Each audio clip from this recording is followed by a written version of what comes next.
Diamip es la primera empresa de medicina prepaga de Misiones y hoy una vez más, a través de este espacio, nos brinda toda la información necesaria para que actuemos preventivamente en el cuidado de nuestra salud. Hoy el mundo entero sufre la pandemia del coronavirus, que desde hace un año toma toda la atención de nuestra sociedad a nivel global. Pero a la par de esta se desarrollan otras enfermedades, como por ejemplo la diabetes, que marca tendencia desde hace muchísimos años y ha alcanzado durante este periodo de tiempo niveles muy importantes de incidencia. En la columna de esta semana, el doctor Mariano Olmedo nos cuenta qué es, qué tipos hay, cómo se detecta y qué tratamientos hay frente a la diabetes.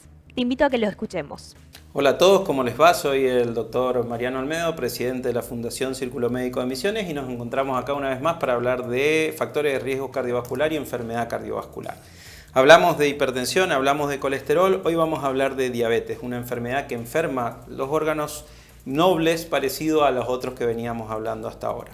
Para que entender un poco la enfermedad tenemos que hablar de las diferentes partículas, así como hablamos del colesterol, ahora vamos a hablar del azúcar en sangre. Todos sabemos que el cuerpo necesita cierto combustible para funcionar, los músculos necesitan de este combustible, otros órganos necesitan del mismo. Entonces, cuando uno ingiere ciertos alimentos, el sistema digestivo se encarga de separar en diferentes partículas a los alimentos procesados. En general, estas partículas son varias, hablamos del colesterol, que es una de ellas, y otra partícula que se libera es el azúcar.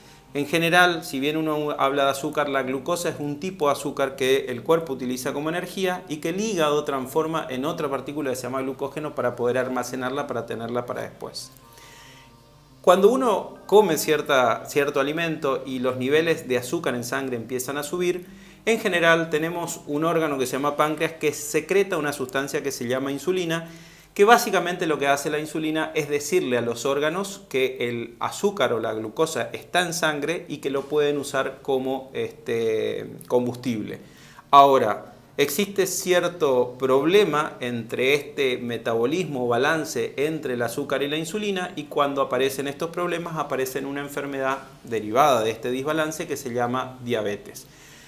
Básicamente existen dos tipos de diabetes para que ustedes entiendan. La primera, que es la que se da más habitualmente en jóvenes y tiene que ver con una deficiencia que uno trae de nacimiento sobre el páncreas, se llama diabetes tipo 1 y está dado porque de nacimiento uno trae una deficiencia en la producción de esta hormona que se llama insulina.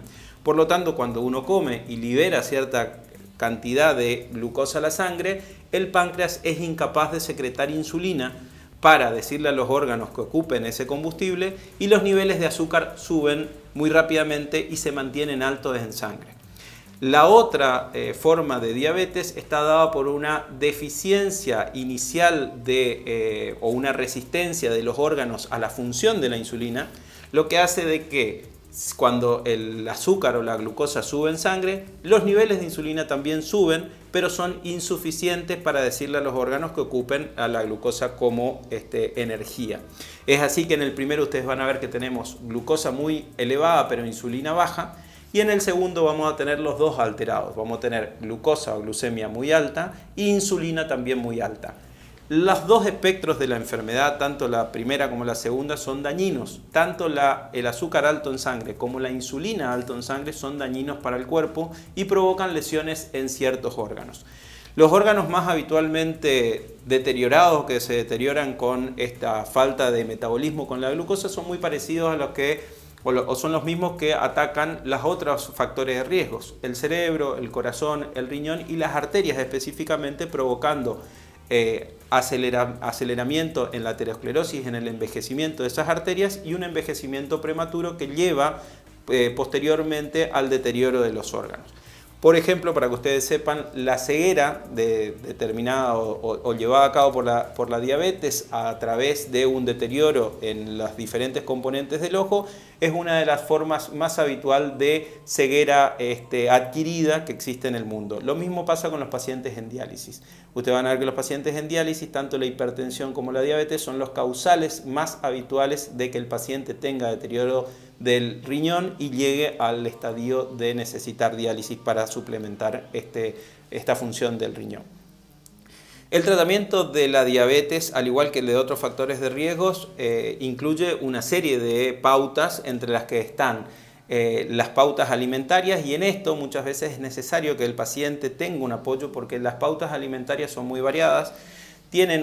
O el paciente diabético debería seguir una dieta muy específica que incluye la restricción sobre ciertos alimentos muy específicos, y esto casi siempre es necesario que vaya de la mano del consejo de un nutricionista.